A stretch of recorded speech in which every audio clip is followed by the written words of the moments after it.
third T20 match between Australia and New Zealand is to be played at the Westpac Stadium in Wellington. New Zealand lead 2-0 in the series, so there's a lot of catching up that Australia need to do. Not easy when you're 2 down to try and win the rubber, because first you have to square, which means you have to start. There's no margin for error. They have to win every match from here. Let's look at what the stats for the venue are at Westpac. It's total number of matches played 12, matches won batting first 5, matches won bowling first 7. So obviously there's a little skew. You bowl first, you end up winning more matches.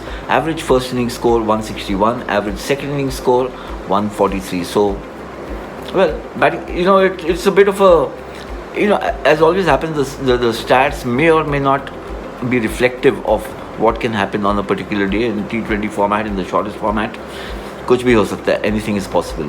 What we know for certain in this match is that there will be no spectators allowed. There's fear of a second wave of COVID-19 globally, and New Zealand is taking no chances. They've got a terrific record in handling this pandemic, but there'll be no spectators at this ground. How much of whether this will impact players or not, well, there's divided opinion. I think by and large, players across the world have come to appreciate that if they are playing at all, it's better than not playing, whether there are spectators there or not. Now let's look at what happened in the second match to see how it gives us an idea of how the two teams have been faring. It was a high-scoring match at Dunedin. 434 runs scored there. From New Zealand's point of view, the return to form of Guptill was fantastic, 97, and then of course Williamson got 53. So they're two most senior batsmen, both of them in form. And of course then there was Jimmy Neesham coming in smashing 45 of just 16 deliveries. In fact, ever since he's been picked up in the IPL, he's been putting up impressive performances, unlike some of the others who we'll talk about. Neesham won 4 and 6 sixes in that 45. Australia lost by 4 runs, as I mentioned, to New Zealand's 219, a very high-scoring match, and Australia made a fist of it, especially through Josh Philippe and more particularly Marcus Stoinis, who made 78 of just 37 deliveries. And then Dan Sams, who had such a wonderful BBL tournament, made 41 of 15 balls. Neesham was the last mile hero for New Zealand, defending 15 runs under pressure, and he removed both Sams and Stoinis. So from New Zealand's point of view, Guptill back in form, big positive. Williamson form with the bat, looking as good as we all know him to be. Fine all-round effort by Neesham. There must be some worry about Seifert, who's got 3 runs in the second T20 and 1 run in the first. So he's been short of runs. He's a big hitting batsman.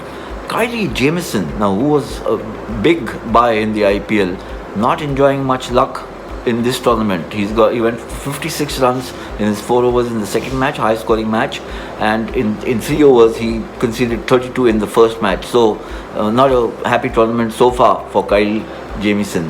Santner and Ish Sodhi, the spinners, of course, doing extremely well, delivering under pressure. Australia have a lot of worries. Their opening combination certainly is a big worry, and more particularly the form of Arden Finch, the captain. He's just not got going at all in both the matches. Short on runs, looking strokeless at times.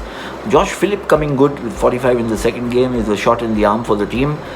But Glenn Maxwell, 1 and 3 in the 2 matches. Again, a big buy in the Indian Premier League, but not coming good at all so far in this tournament. Marcus Stoinis is one big positive for Australia. He's flexible. He can bat anywhere in the order, and he put in a sterling performance with 78 of 37, as I mentioned, under pressure. Ashton Agar, the left-arm spinner, not up to the mark with his bowling. He's yet to pick up a wicket. The bowlers who've done well, Jai Richardson has been reliable. Dan Sams hasn't been too bad, but the bowling isn't looking good, especially in the death for Australia. Changes likely in the playing 11. New Zealand, there's no need for any change, and I don't see them making a change just for the heck of it. Maybe after the third match, if they bag the series, yes, they could try. Australia could be looking at a few changes. Darcy Short should be in. Ben McDermott is the other option that Australia can consider. Ashton Turner and Behrendorff are the other options, and they've actually got positions in the batting and bowling where they can play around with players. The key picks for New Zealand: Guptill, Neesham, Southee, and Sodhi, and of course Williamson as captain and batsman. And for the Australians, Stoinis, Sams, they've been the standout players so far. Jai Richardson, and dare one say, let's punt on Glenn Maxwell.